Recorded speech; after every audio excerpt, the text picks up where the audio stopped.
नमस्कार, मैं आर कुमार सैनी, वैदिक एंड केपी एस्ट्रोलॉजर हाजिर हूँ मैं आपके साथ आज का वीडियो, जिसके अंदर अपन चर्चा करेंगे मंगल ग्रह के बारे में कि कुंडली के अंदर अगर मंगल दसम भाव के अंदर स्थित हो तो क्या फल देते हैं। दसम भाव के अंदर मकर राशि यानी उच्च के मंगल स्थित हों तो क्या फल देंगे, इसके बारे में अपन आज इस वीडियो के अंदर विस्तार से चर्चा करेंगे। तो सबसे पहले मैं आपको बता दूं कि दसम भाव जैसा कि मान सम्मान, सत्ता, पिता, कर्म का क्षेत्र, पद, प्रतिष्ठा और सर्वोच्च पद जो होता है या मान सम्मान होता है, वो दसम भाव से अपन देखते हैं। कुंडली के अंदर मंगल है वो उग्रता, आक्रामकता, उत्साह और खून के अंदर रेड सेल्स जो होते हैं उन सब का कारक होता है। मंगल है वो गुस्सा का कारक होता है। मंगल है वो मशीनरी और ऊर्जा का कारक होता है। इलेक्ट्रॉनिक का कारक भी मंगल होता है। मंगल से वाहन, मशीनरी, मैन्युफैक्चरिंग का जो डिपार्टमेंट जिसके अंदर मशीनरी आदि का उपयोग होता है वो भी मंगल से देखा जाता है। मंगल से सैन्य क्षेत्र, पुलिस वाला जो डिपार्टमेंट होता है वो भी, यानी जितने भी सरकारी महकमे जहाँ पे वर्दी का इस्तेमाल होता है, यानी वर्दी जो सेना, पुलिस या जो भी अग्निशमन के अधिकारी वगैरह या एयरफोर्स या नेवी वगैरह, जो भी फोर्स का जो डिपार्टमेंट होता है ना, जहाँ पे आयुध यानी कि हथियारों का इस्तेमाल हो, वहाँ पे मंगल का रोल आ जाता है। कुंडली के अंदर मंगल है वो खून का भी कारक होता है। मंगल है वो वाहन का कारक होता है। मंगल है वो भूमि का भी कारक होता है। भूमि के अंदर छोटी भूमि जो प्लॉट आदि के अंदर विभाजित भूमि होती है वो उसका कारक भी मंगल होता है। मंगल है वो कुंडली के अंदर भाई का भी कारक होता है। तो ये मंगल का डिपार्टमेंट है जिसका मैंने आपको बताया। अब बात करते हैं कि अगर कुंडली के अंदर मंगल दसम भाव के अंदर मकर राशि के अंदर स्थित हो तो कैसा फल देता है। तो दसम भाव के अंदर मकर राशि पढ़ने का मतलब है कि मेष लगन हुआ, और मेष लगन का स्वामी है या मेष राशि का जो स्वामी है वो मंगल होता है। मंगल है वो मेष का भी स्वामी होता है और वृश्चिक का भी स्वामी होती है, यानी कि मंगल को दो राशियां मिली हुई है, एक मेष राशि और दूसरी वृश्चिक राशि। तो मेष लगन की कुंडली के अंदर प्रथम भाव के अंदर जो राशि पड़ती है वो मेष पड़ती है, और जो अष्टम भाव के अंदर जो राशि पड़ती है वो वृश्चिक पड़ती है। तो यहाँ पे मेष लगन की कुंडली के अंदर मंगल है वो प्रथम भाव लगन का और अष्टम भाव का स्वामी होके दसम के अंदर स्थित हो। दसम के अंदर स्थित होने का मतलब है कि यहाँ मंगल के तत्वों के अंदर वृद्धि हो गई। मंगल है वो उच्च राशि के अंदर बैठ गया, हालांकि शनि की राशि के अंदर बैठा हुआ है। मंगल जब शनि की राशि के अंदर बैठा हो तो कुछ स्ट्रगल ज़रूर देता है, लेकिन ऐसे लोगों को मान सम्मान, पद, प्रतिष्ठा और कैरियर के अंदर उछाल है वो ज़बरदस्त देखने को मिलता है। ऐसे लोग अपने दम पर अपना मुकाम हासिल करने वाले होते हैं। ऐसे लोग आपको सैन्य क्षेत्र के अंदर, पुलिस का जो क्षेत्र होता है, डिफेंस का जो क्षेत्र होता है उसके अंदर आपको मिलेंगे, या आयुध निर्माण का जो डिपार्टमेंट होता है जहाँ पे हथियार आदि बनते हैं, गोला बारूद आदि बनता है, वहाँ पे ऐसे लोग कार्यरत रहते हैं। या जोखिम वाले, जैसे अग्निशमन का कार्य हुआ या कोई जैसे एनडीआरएफ वगैरह, जो आपदा के समय जो डिपार्टमेंट की अग्रणी भूमिका होती है, या युद्ध के समय जैसे आर्मी आदि का युद्ध के समय इस्तेमाल आदि किया जाता है, तो वो जो डिपार्टमेंट होता है वो मंगल के उच्च का मंगल की स्थिति उत्पन्न करती है। यानी उच्च का मंगल जिसकी कुंडली के अंदर स्थित हो वो इन क्षेत्रों के अंदर अपना भाग्य आजमा सकते हैं।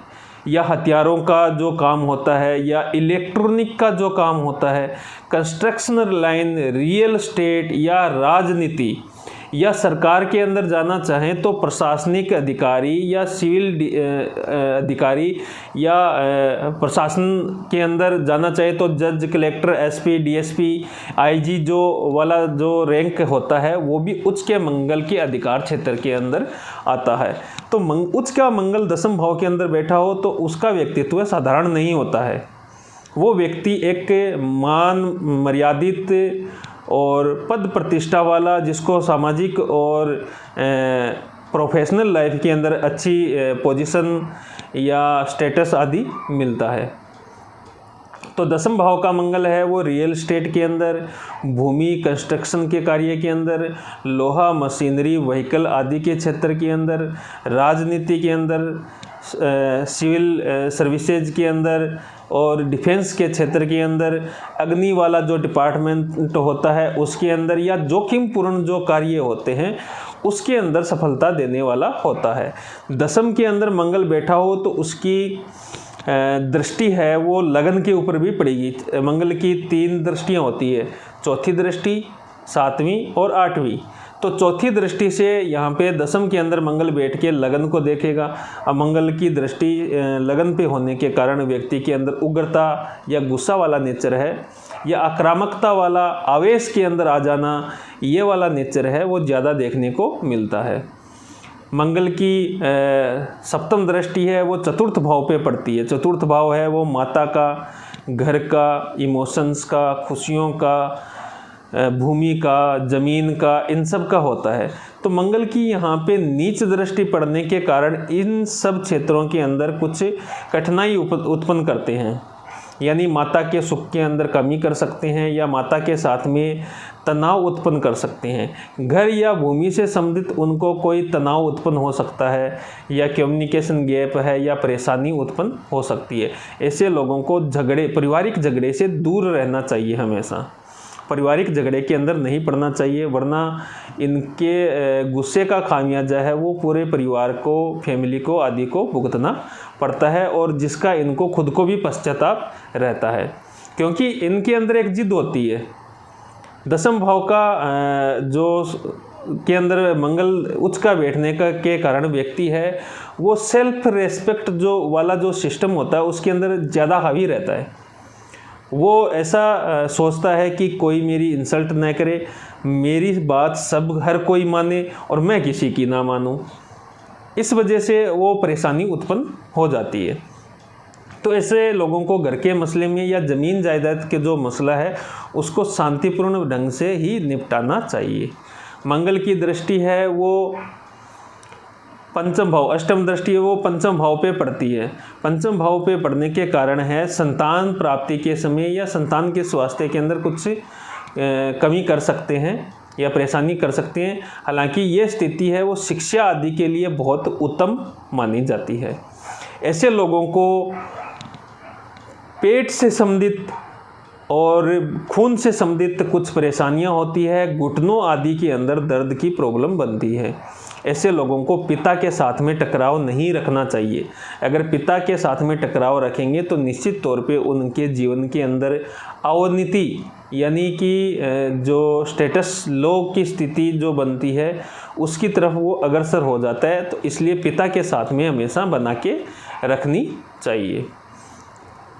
अष्टम का स्वामी अगर दसम में बैठे तो पिता को स्वास्थ्य आदि की समस्याएं यहाँ पे मंगल दसम के अंदर बैठ के उत्पन्न करेगा, और जातक को भी स्वास्थ्य की समस्या है, एक न एक समस्या है उसको लगी रहती है, यानी कि उसको स्वास्थ्य से संबंधित जो परेशानियां हैं वो देखने को मिलती है। अब बात करते हैं अपन नक्षत्र वाइज कि अगर कुंडली के अंदर मंगल है वो सूर्य के नक्षत्र यानी उत्तराषाढ़ा नक्षत्र के अंदर बैठा हो तो क्या फल देंगे। उत्तराषाढ़ा नक्षत्र है वो सूर्य का नक्षत्र होता है। तो यहाँ पे अगर मंगल है वो सूर्य के नक्षत्र के अंदर बैठा हो तो शिक्षा और संतान दोनों का अच्छा लाभ देता है। अगर सूर्य की स्थिति उसके अंदर अच्छी हो और ऐसा जातक है सूर्य के नक्षत्र में बैठने के कारण निश्चित तौर पे सरकार से लाभ कमाता ही है, सरकार से रिलेटेड कार्य के अंदर उसको फायदा होता है। अगर मान लो कि यहाँ पे मंगल है वो चंद्रमा के नक्षत्र के अंदर बैठा हो, तो ऐसे लोगों को रियल एस्टेट, भूमि, कंस्ट्रक्शन, ज़मीन आदि के कार्यों के अंदर अच्छी सफलता मिलती है, अच्छी एजुकेशन मिलती है, अच्छा घर का सुख मिलता है। लेकिन ब्लड से संबंधित है वो प्रॉब्लम क्रिएट करता है। अचानक गुस्से वाला नेचर मंगल इसके चंद्रमा के नक्षत्र के अंदर बैठने के कारण करता है। ऐसे लोगों के पास अपार भूमि, संपत्ति, जमीन, व्हीकल आदि होते हैं। अगर यहाँ पे मंगल स्वयं नक्षत्र यानी अपने ही नक्षत्र के अंदर बैठा हो तो निश्चित तौर पे ये एक स्वास्थ्य के लिए अच्छा संकेत नहीं है। ऐसे लोगों को मानसिक तनाव और ओवर थिंकिंग और मन के अंदर भय वाली जो स्थिति है वो हमेशा बनी रहती है।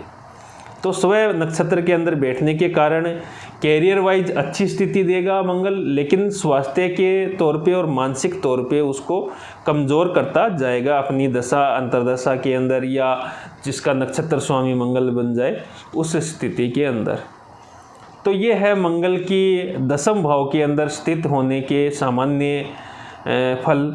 अगर आपकी कुंडली के अंदर मंगल है वो दशम भाव मकर राशि के अंदर बैठे हुए हैं, तो आपको बताए हुए क्षेत्र के अंदर अपना कार्य या अपना व्यवसाय है या अपना रोजगार है वो तलाशना चाहिए, और नक्षत्र उपनक्षत्र की सटीक गणना करके ही निष्कर्ष पे पहुंचना चाहिए। मंगल के साथ में या मंगल के ऊपर अन्य ग्रहों की दृष्टि या मंगल के साथ युति हो तो फलों के अंदर बदलाव या फलों के अंदर चेंजिंग आ जाती है। तो कोई भी निर्णय या किसी भी निष्कर्ष पे पहुंचने से पहले कुंडली का विश्लेषण है वो आवश्यक है।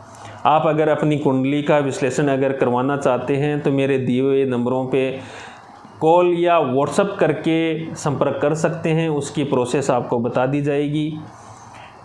तो वीडियो कैसा लगा ये कमेंट बॉक्स के अंदर ज़रूर बताइएगा, और वीडियो को शेयर कीजिए, चैनल को सब्सक्राइब कीजिए।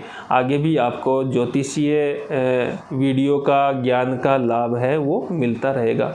बहुत बहुत धन्यवाद। शुभ रात्रि।